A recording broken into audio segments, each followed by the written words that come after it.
लो, आपके गुरु कौन है, गुरु धारण करो। अरे पुत्र मैं किसको गुरु बनाऊं, गुरु बिन बाबनिद तरई ना कोई, शिव ब्रंची शंकर सम होई। गुरु बिना किसी का भी उद्धार नहीं होता, चाहे शिव और ब्रह्मा क्यों ना हो। गुरु तो हर एक को धारण करना पड़ेगा। गुरु बहुत आवश्यक है। मैं कहां जाऊं, आप ही मुझे गुरु मंत्र दे दो। कपिल भगवान ने मंत्र दिया। पहले पुत्र पुत्र पुकार रही थी, अब पुत्र को ही गुरुदेव गुरुदेव कहने लगी। भक्ति शास्त्र दिया, श्रवणम कीर्तनम विष्णु समरणम पाद सेवनम अर्चनम बंदनम दास्यम सख्यम आत्म निवेदनम। भक्ति एक माध्यम है भगवान से मिलने का। मकान की छत पे जाने के लिए सीढ़ी माध्यम होती है। सीढ़ी के बिना मकान के ऊपर नहीं जाता आदमी, जा नहीं सकता। भक्ति के बिना भगवान से मुलाकात नहीं। मां को समाधि लग गई और आत्मा भगवान कपिल में लीन हो गई और 5 तत्व का शरीर 5 तत्वों में विलीन हो गया। कपिल भगवान ने मां का संस्कार किया, अंत्येष्टि क्रिया करिए, पाताल में तपस्या के लिए चले गए। राया मनु की दूसरी पुत्री का नाम है आकुति। उनका विवाह रुचि ऋषि से हुआ। रुचि ऋषि के 12 बच्चे हुए। रुचि ऋषि के 2 बच्चे हुए, माफ करना, जुड़वे। एक पुत्र एक पुत्री। पुत्र साक्षात भगवान का अवतार, उस अवतार का नाम हुआ जज्जे नारायण अवतार। बोलिए जज्जे नारायण भगवान की जय। ननिहाल में नाना ने उनका पालन किया और जब बड़े विवाह योग्य हुए तो दक्षिणा नाम की कन्या से उनका विवाह हुआ और जज्जे नारायण भगवान के 12 बच्चे हुए, जिनका नाम था तोष, प्रतोष, संतोष, इदम, वीर, भद्र, कवि, स्वर्ण, मनु इत्यादि। सभी तुषित नाम के देवता हुए। माता पिता बहुत प्रसन्न हुए। तीसरी पुत्री का नाम था प्रसूति, जिनका विवाह हुआ राजा दक्ष के साथ। उनके यहाँ 16 संतानें हुई और 16 ही पुत्रियां हुई। 13 पुत्रियों को धर्म से विवाह दिया। धर्म की 12 पत्नियों ने एक एक पुत्र को जन्म दिया। 13वीं पत्नी ने 2 पुत्रों को जन्म दिया। उसका नाम था मूर्ति देवी। देवी भगवान का अवतार हुआ। कौन सा अवतार हुआ?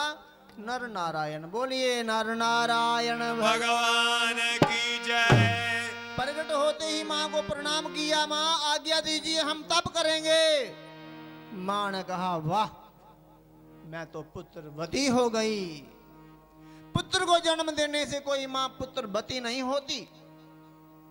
वही मां पुत्रवती होती है जिस मां का पुत्र तप करता है, भक्ति करता है। लक्ष्मण जी जब वन में तैयार हो गए राम के साथ तो मां सुमित्रा की आज्ञा लेने गए। मैया, भैया को वनवास हो गया 14 वर्षों के लिए, मैं साथ चलूंगा, मुझे मना नहीं करना। मना करोगी तो मेरा अंत हो जाएगा, क्योंकि मेरा शरीर आपके पास रहेगा, आत्मा मेरी भगवान के साथ चली जाएगी। सुमित्रा ने कहा वाह मेरे लाल, वाह मेरे लखन लाल, आज मैं पुत्रवती हुई। जब से तुम्हें जन्म दिया था तब से मुझे किसी ने भी पुत्रवती नहीं कहा। राम को दशरथ मानना अपना पिता, सीता को अपनी मां सुमित्रा मान लेना, खूब सेवा करना पुत्र। अपने राम को मैं तुम्हें सौंप रही हूं। 14 वर्षों के बाद तुम्हारे से मांगूंगी, लाओ मेरे राम को। हे लक्ष्मण, तुम्हें खाने को मिले ना मिले, सोने को मिले ना मिले, किंतु मेरे राम को कोई कमी नहीं आनी चाहिए। स्वप्न में भी राम के प्रति कोई दोष ना देखना।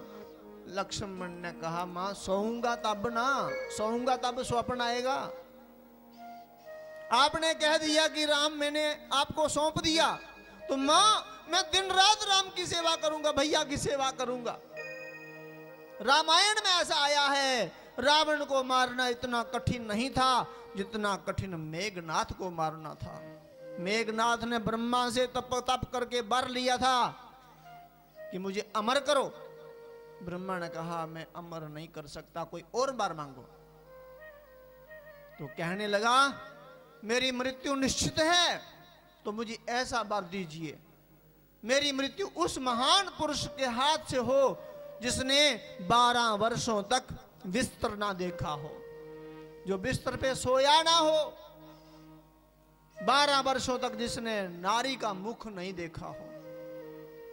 ऐसा दुनिया में एक ही जतिबर महान योद्धा था, लक्ष्मण। 14 वर्षों तक राम के पीछे पीछे चलने वाले और रात को राम जी की रक्षा के लिए पहरा देने वाले। 14 वर्षों तक आंख नहीं लगाई, सोए नहीं और ना ही नारी को देखा।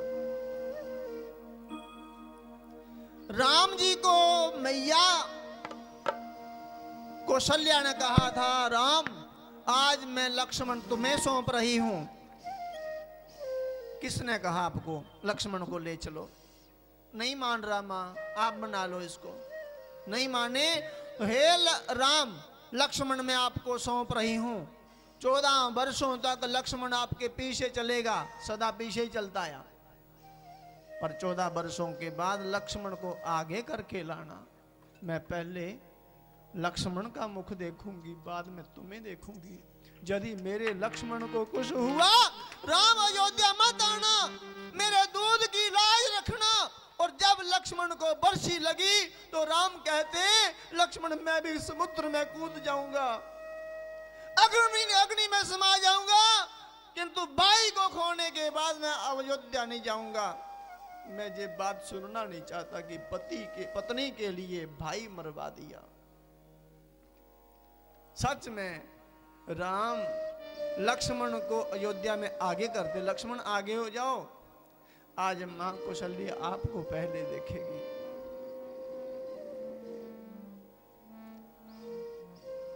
तब सुमित्रा ने कहा था, पुत्रवती जुवती जग सोई, रघुबर भगत जासु सुत होई। पुत्रवती जुवती जग सोई, रघुबर भगत जासु सुत होई। हे लक्ष्मण, वही मां पुत्रवती है जिस मां का पुत्र रघुनाथ की सेवा करता है, भक्ति करता है, भगवान की आराधना करता है। आज नर नारायण भगवान गंधमादम पर्वत पे तप करने के लिए चल गए और सिद्ध कर दिया कि सारा संसार तप शक्ति से चल रहा है। 14वीं पुत्री का विवाह, जिसका नाम स्वदा, पितरों से किया। जितनी देर हम स्वदा नहीं बोलेंगे, पिंडदान, श्राद्ध कर्म, तर्पण, पितरों को अर्पण नहीं होगा। 15वीं कन्या का नाम था स्वाहा, अग्निदेव से विवाह किया। जब तक हम स्वाहा नहीं बोलेंगे, अग्नि में दी हुई आहुति अग्निदेव स्वीकार नहीं करेंगे। अग्निदेव के 3 पुत्र हुए, पावक, पवमान और सुचि। आगे उनके 15 पुत्र हुए। 49 प्रकार की अग्नि है। 16वीं कन्या का नाम सती, जिनका विवाह सती का विवाह शिव से हुआ। उनके यहां संतान नहीं हुई। क्यों? शादी के बाद राम नाम जपते भगवान शिव को देखा, पूछा राम कौन है? कहा भगवान शिव ने मेरे आराध्य देव हैं, विष्णु, ब्रह्मा, शिव, यही 3 देवता थे बड़े। नहीं, सबसे बड़े राम हैं। राम कथा सुनने के लिए एक बार त्रेता जुग माही, शंभु गए कुंभ ऋषि पाही, संग सती जग जननी भवानी, पूजे ऋषि अखिलेश्वर जानी। ऋषि ने पूजन किया। शिव ने कथा सुनी। कथा सुनते ही मन में इच्छा हुई राम का दर्शन हो जाए। हो गया दर्शन इसी महाराष्ट्र में। त्रेता का समय था, राम जी को वनवास हो गया था, सीता हरण हुआ था इसी महाराष्ट्र से, नासिक। राम जी सीता की खोज कर रहे हैं। शिव ने दर्शन किया। दूर से प्रणाम किया। वाह वाह प्रभु वाह, क्या लीला है। सती ने कहा यही राम है, यही भगवान है। हाँ हाँ यही। अरे ये क्या, कैसे भगवान हो सकते हैं जिनको पता नहीं सीता कहाँ है। परीक्षा की, सीता का भेष धारण करके आई। राम जी ने प्रणाम किया, लज्जित हुई, जिस तरफ से भी जाना चाहते थे। आगे सीताराम का दर्शन किया। ये तो कण कण में बसने वाले परब्रह्म हैं। वापस शिव के पास आई। शिव ने पूछ लिया, परीक्षा ली? कहने लगी नहीं, मैंने तो प्रणाम किया। शिव ने मन से त्याग कर दिया। 87,000 वर्षों तक समाधि लगी रही। आखिर अपने पिता के यज्ञ में गई। वहां जोगान अग्नि नाल जोग अग्नि से समाप्त हो गई। अगला जन्म पर्वत राज के यहाँ लिया। पार्वती रूप में विवाह करके शिव से विवाह किया। पार्वती रूप में आकर शिव से विवाह हुआ और आगे चलकर राम की कथा सुनी। रामचरितमानस पूरा सुना और 2 पुत्रों की मां हुई। 2 पुत्रों की नहीं, पूरे जगत की मां हो गई। बोलिए जग जननी मां पार्वती भवानी की जय। आइए आरती का आनंद लेते हैं। कल भगवान श्री कृष्ण जी के अवतार की कथा होगी। बोलिए श्रीमद् भागवत भगवान की। सभी आप खड़े हो- सभी अपने अपने स्थान पर खड़े हो जाएं, हाथ जोड़ के। सभी लोग अच्छे नए बढ़िया वस्त्र पहन के आना। कल भगवान श्री कृष्ण जी के अवतार की कथा। श्री राम जय राम। भक्ति उनका बहुत बहुत स्वागत करता हूँ। मैं बापू से विनती करता हूँ कि वो मनोहर लाल जी महाराज का अपने शुभ हाथों से उचित सम्मान करें। अब मनोहर लाल जी महाराज बापू का सम्मान कर रहे हैं और उनको शुभ आशीर्वाद प्रदान कर रहे हैं। हमारे बापू कर्म भक्ति, नागेश्वर भक्ति और समाज भक्ति का जीता जाता उदाहरण है और चोपड़ा कॉटन फैक्ट्री के चेयरमैन है, वो स्वयं महाराज है। अगला कार्यक्रम मैं तो आइए सभी, आरती जो तैयार हो रही है।